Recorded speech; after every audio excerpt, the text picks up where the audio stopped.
Hello guys! Magandang hapon sa inyong lahat. I am Chirigas from the channel of Faith Healer, also a tarot reader. So, ngayong hapon na to, tignan natin ano kayong sabihin sa inyo ng ating mga gabay. So, this is a weekly gabay. So, weekly gabay for the month of March 23 hanggang March 29 for the sign of Scorpio. So, Scorpio, welcome to my channel. Ano kayang messages, advices ng spirit guides ang ating masasaga for today's video? Kanino kayang energy or kaganapan sa buhay ng mga Scorpio signs ang ating mga hagilap? So guys, this reading is a general reading namang hindi lahat makaka-resonate. Kunin lang ang makaka-relate sa inyo and comment down below kung kaninong energy ang ating nasaga. Because don't forget to like and subscribe my channel. And here ko siya ba for more videos update. Kasi maraming salamat po sa mga walang sawang pagsuporta sa aking channel. Lalo nang di skip ng ads away pagpalain kayo ng Diyos at may kapal. Siksik-lig nag-uuma pa na biyayang manong balik sa inyo. So let's see guys, what is the messages? Advice sa iyo ng ating angel spirit para sa ating mga kapatid na Scorpio. So once again guys, welcome to my channel. Ito na, hagilapin at tuklasin natin na naman yung mga bagay na maaaring magaganap. Ano kayong mga bagay na maaaring posibleng maganap ngayong linggong to? Handa na ba kaya? Ito na yan. Angel Spirit, let's give me an information po.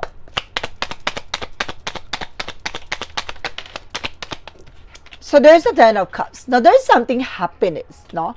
Mayroon daw kaligayahan na maaring maganap, no? Mayroong bagay na magbibigay sa'yo na nag-uumapaw na saya. No, there is something rainbow after the storms na maaring magdadala sa'yo, no, ng kulay, no? At maganda at maaliwala sa sitwasyon. There's a cups, no? Na nag-uumapaw, no? Na pag-ibig, passion, or there's tears of joy na napapaluha ka na lang na maaaring magaganap na ang matagal mo nang minimithi. And there's a Ten of Wands, something a burden. Na may mga obligasyon na responsibilidad ka na kailangan mong, kumbaga, iset aside. O kailangan mong makontrol, mabalance. Dahil mayroong mga bagay dito na maaaring nagbibigay ng burden overloaded sa'yo. No, dahil sa bagay na hindi mo nababalance na maayos. Ano man yung bagay na kailangan mo maisakatuparan. Ganon. No, kailangan mong kontrolin, no, yung kaya mo lang gawin. And of course, there's the world. The word represents something, a travel. The word represents a success-driven or success situations. Now, the word something, an information na maaaring magdala sa'yo ng panibagong eksena. No, bagong mundo, bagong eksena. There's the Two of Wands by choices. Piliin mo lang yung mga taong or dapat mong pagkatiwalaan or mga bagay na dapat mong gawin.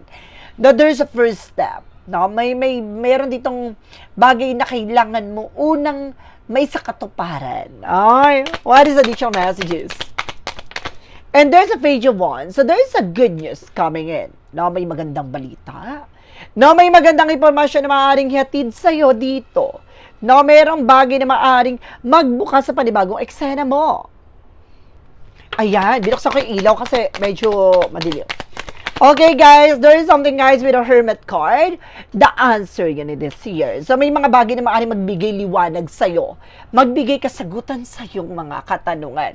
Maaaring magbigay ito ng maayos na sitwasyon o maaaring ito yung bagay na magigising sa'yo sa katotohanan. No? At magigising sa'yo sa bangungot ng nakaraan. Ay, gusto ko yan. The Ten of Cups. Represent guys with a Nine of Pentacles. No, there's a potential for abundance. Potential na maaaring magdala sa'yo ng kasaganahan at kaayusan.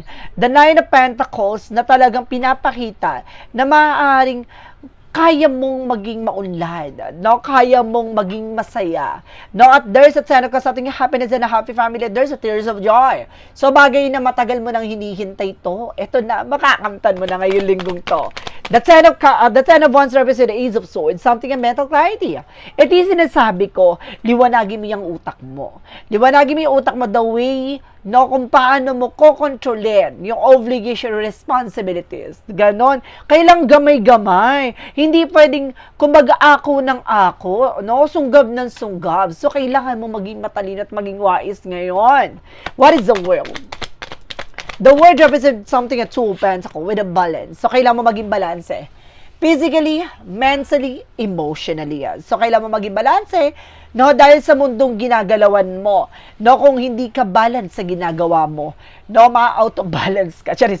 Kumaga mababago talaga at mahihirapan ka at the end of that time. Ganun yon. What is the two of wands? No, syempre pag wala kang balance, diba? Ma-out of balance ka, malalagdag, mahuhulog, magkakamali ka, masasaktan ka. Ganon. There's a two of wands, represent with a star card, something in healing and recovery. No, may hope. No, may pag-asa dito. Ito yung bagay na magdadala sa'yo ng pag-asa. Pero, there's a two of wands by first step. Choices. No, kailangan mong piliin. No, ano yung kailangan mo ng humilom o kailangan mong gamutin for a meantime. No, para nang sa ganon, no, magtuloy-tuloy na magandang eksena mo. So, may mga bagay na kailangan mo muna i-prioritize. What is the Page of Wands? Represent with the Nine of Cups. Now, there's something a wish fulfillment. Bagay talaga na maaaring matupad. Ano man yung bagay na iyong hinihiling. At matagal mo nang inaasa may magandang balita na maaaring hihatid with the Page of Wands. What is the Hermit card? Represent with the Moon card, something revelation. The Hermit card, something a spiritual awakening, no? At nire-represent the Moon card, na dream coming true. Gigising, kumbaga ito yung bagay na maaaring gumising sa'yo sa bangungot with the Moon card. The Moon card, something a nightmare.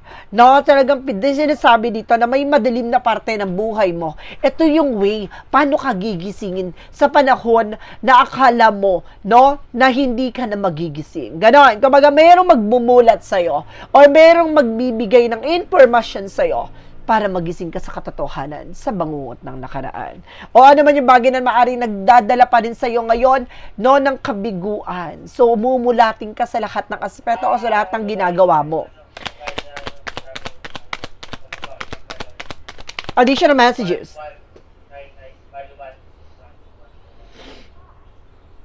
Okay, so there is something, guys, with the Nine of Wands. So there's something perseverance.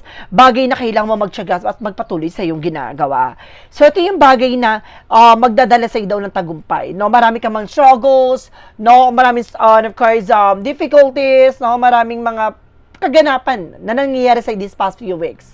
But definitely continue what you're doing. Kailangan may consistency ka dyan.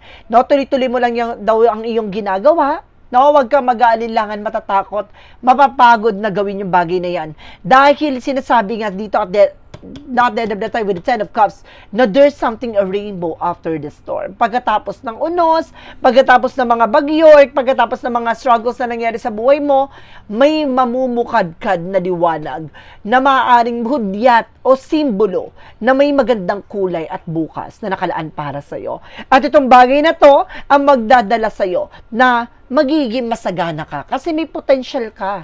You can do anything you want, no? Kumbaga sinasabi dito, kaya mong gawin yung bagay na maaaring magpabago ng buhay mo, no? At ito yung bagay na maaaring daan upang makamtan mo yon, no? Meron din ako na-sense dito with an angel's number 999 na represent with a lesson learned. So, marami kang bagay dapat na natutunan, no? This past few weeks, at itong linggon to, ang kumbaga magmumulat sa'yo na maaring kailangan mo na magising sa bangungot na to. Ganon! Let's see additional messages. And there is a magician, I told you. So, you create your situation and you have the power to change it. Now, the magician, something creator. O, sinasabi dito na maaaring ma-manifest mo with the magician. No, this is something at 10 of 1, something burden, the Ace of Swords, something mental clarity. At itong bagay na to ay ikaw mismo ang makakagawa. No? Ikaw din ang mismo ang makakapagpabago ng landasin at kinabukasan mo. Sa'yo magmumula. Kung hindi mo puputulin ang toxic or traits ng family or environment mo, walang mababago sa sitwasyon mo. Now, let's see what is the word card. And of course, there's a Two of Pentacles. There's a Five of Swords in reverse. No, there's something, a fair fight. No, may patas na sitwasyon. Ito yung patas na maaring magdala sa'yo, no, ng balanse at kalmadong sitwasyon.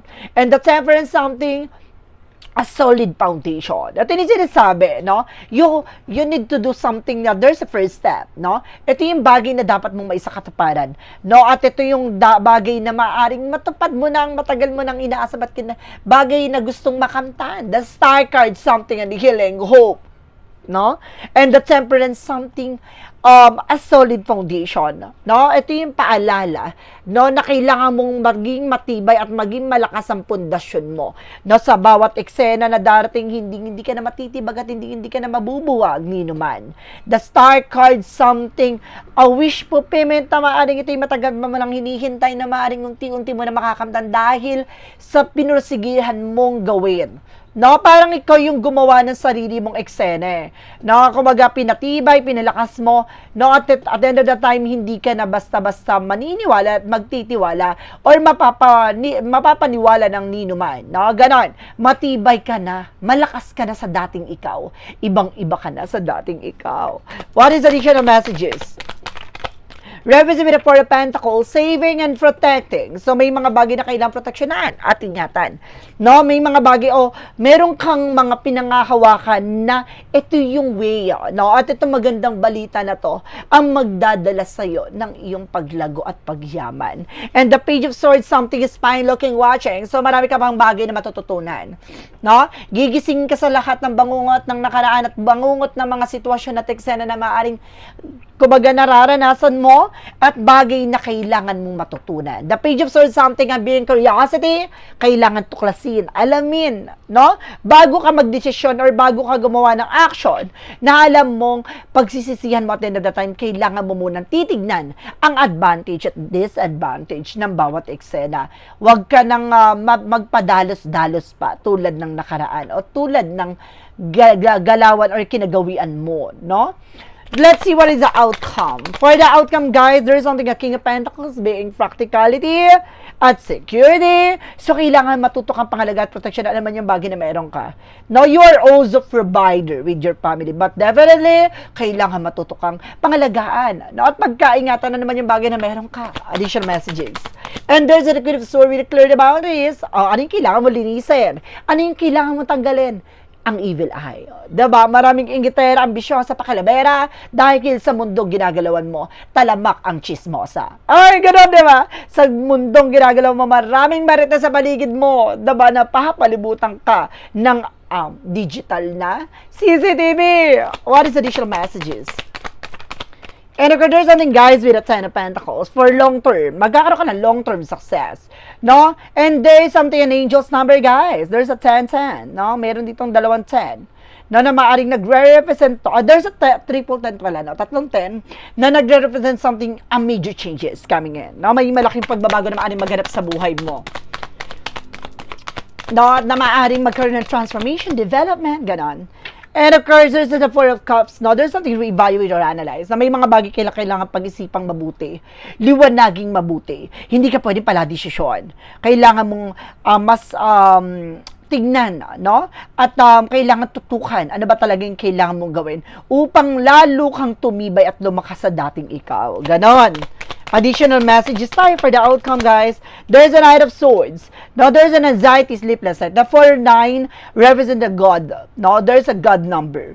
Na talagang nire-represent dito na kailangan mo matuto sa lahat ng bagay, leksyon na nangyari sa buhay mo. No, may magandang balita dito na kailangan mong pagkaingatan na naman yung bagay na meron ka para hindi ka ma-stress at ma-depress at the end of the time. Ganon. Step down yung pag-overthink, ha. And there's a Six of Swords. There's a transition. Ito na nga. No, at ito yung magpapabago sa eksena mo. No, at ito yung bagay na liliwanag sa landasin mo. No, ang matauhan, maliwanagan sa bagay na dati mong nakagawian. No, mga bagay na nakasanayan mo na hindi naman tama at wasto, na kailangan mo mabago. Ano man yung mga bagay na naging galawan mo noon at ngayon ay maaaring babaguhin ka na ng dating ikaw. So, ito na yan, guys. So, let's see what is additional messages for finances and career, love life at kalusugan. Let's watch this. So, nandito na tayo, guys. Handa na ba kayo? Nabubungkalin natin ang mga susunod na mababasa natin. Eto na, guys. Handa na ba? Please comment down below. Na-miss nyo ba ang reading ko? Na-miss nyo ba kung paano ko mag-redeal. Na-miss nyo ba ang mga eksena natin? Ito na yan, guys. So, let's see. Angel Spirit, let's give me information pagdating sa finances and career, love life at kalusugan. Finances and career, there is something is trying to be confident. Nakasamang loob mo, maging matapang ka. Walang alinlangan, walang takot. Kailangan palaban. And of course, there's something else with the easy one, something a new project, a new plan coming in. Dito papasok ang bagong proyekto, plano, na maaaring magbigay spark, magbigay liwanag, no, sa bagong landasin na tatahakin mo. The new project, revealing. Talaga marireveal siya. With the Queen of Wands, there is something confident. Lakas sa loob mo, maging matapang ka talaga dito. Bagay na meron kang, kumbaga, kalakasan, no? Na bagay na matagal mo na tong gustong makanta, no? You have an empowerment. Talagang kaya mong manindigan, kaya mong tumayo sa sarili mong mga paa. And there's a Seven of Cups. There's a lot of opportunity coming in. At marami na oportunidad na papasok pa sa'yo. No? Wala ka pa sa exciting fight. No? Ngayon linggong to, maraming bagay na maaaring magbago. Maraming mga proyekto, partnership na maaaring dumating sa'yo. Partnership that brings you with a high level commitment or a partnership that brings you a successful situation behind. So let's see additional messages. And there is a Knight of Wands. So there's a slow and steady. No, kailangan mo maging kalmado. Huwag kang agresibo. No, ang puso mo kailangan kalmado. Diba? Pagdating sa finances mo at career mo, kailangan matuto kang limitahan ang pagiging mainitin ng ulo. No, dahil sa business, sa trabaho mo, no, hindi ka pwedeng mabilis magalit o mabilis mapuno, mabilis mainip. Kailangan matuto kang kumalma. Ganon. Pagdating naman tayo sa love life, there's a hyphen. Education, separations. So, sa mga guys, marami kang bagay na natutunan, no, sa kaugnayan na sa relasyon na matagal nang hiwalay. So, matagal nang nawala. So, maaaring ito yung bagay na kailangan mo matutunan. No, ano yung naging leksyon sa'yo? Ano yung natutunan mo sa relasyon na meron ka? At ngayon, kung may relasyon ka, no, kailangan mong i-apply. No? Kailangan mong ipakita, no, na may bago na sa situations mo or bago na sa eksena mo kung paano may mamanage ang relasyon mo. There is something at the Eight of Swords. Dahil no, maraming toxic at negative talaga. Maraming epal, maraming kontrabida, maraming itsasera pagdating sa relasyon na meron ka. No, there's a Three of Cups, especially with the third parties, no? Ganun talaga, sa relasyon talaga, marami talagang kontrabida dyan at maraming bida-bida. Kaya kailangan mong, kumbaga, proteksyonan mo ang sarili mo, matuto ka na. No, kung alam mo toxic ang relasyon at toxic yung nasa paligid mo, kailangan mo ialisin yan. No, hindi mo kailangan magstay dyan. And there's the Queen of Pentacles, being practicality and maturity. How to manage and control your finances. So, ganun na nga. No, pagdating sa love life mo, dapat alam nyo sa isa't isa kung paano kayo mag-grow at magde-develop bilang isang tao at bilang relasyon. No, this is something, a Five of Cups, something disappointment. So, may mga part dito na maaaring na-disappoint ka or may mga bagay na maaaring kumbaga nagdala sa'yo ng regret, no? Kailangan mong matutunan na maraming mga failures and of course, kumbaga, struggles, trials na nangyari sa buhay natin, pero kailangan hindi yun hudyat, no? Para sumuko ka, para itigil na, no? May bagay dyan na hakbangin, daan upang tanggapin ano man yung bagay na meron ka sa ngayon. Ganon. Relasyon yan, na maaaring kailangan mong matutunan, hindi ka pumasok sa relasyon para lang magpasarap-sarap sa eksena, kundi para matutunan, no? Tanggapin at matutunan paano nyo papalawigin, palalaguin ang relasyong pinasukan mo at sinimulan mo. Ganon. Sa relasyon, hindi pwedeng ikaw lang nag-grow. Kailangan together kayo. Then there's something a King of Wands, something a vision. Look at the bigger picture. No, sa relasyon, dapat tinitingnan nyo yung magiging possibilities at magiging eksena nyo together. No, like I mean na kailangan, kumbaga titingnan nyo kung paano kayo mag-grow bilang partner. Ganon. Bilang husband and wife. No, let's see what is additional messages. Hindi, sa relasyon, hindi pwedeng sarcastic, ha? And narcissistic, ha? Hindi pwedeng ganon. And of course, pagdating sa kalusugan mo, there's a discernment with a purification. Mayroong bagay na talagang lilinisan, tatanggalin dyan, nakakasira sa iyong kalusugan. Especially mga toxic and of course, unhealthy habits, kailangan mo ng tigil-tigilan yan, ha? Maaring nakakasama sa kalusugan mo, ay kailangan mo ng putulin at tuldukan. Huwag pa ulit-ulit. na additional messages. And of course, something guys with a 6 of Wands for victory. Bagay na maaaring, kumbaga magtatagumpay ka. Nagaganda ng kalusugan mo. At marami nakatingin sa'yo, ha? Dahil I feel something, a lot of evil eye talaga. And there's a 3 of Wands, waiting for a shift. So may mga hinihintay ka, result na document papers na maaaring nagbibigay stress sa'yo this time. Makukuha mo na siya. Now, darating na naman yung mga hinihintay nyo. And there's a 3 of Pentacles for collaborations. No? There's something in unity na mayroon talaga pagtutulungan dito in the other side. No? Mayroong bagay na maaaring magdala sa'yo ng kaayusan sa pakiramdam. No, and there's a 5 of Pentacles. No, meron naman dito guys na nakakaranas sa financial loss, sa financial crisis, sa financial difficulties. Kulang daw sa teamwork. No? And there's a 7 of Wands, protection. So, kailangan mo lang protection na ng sarili mo.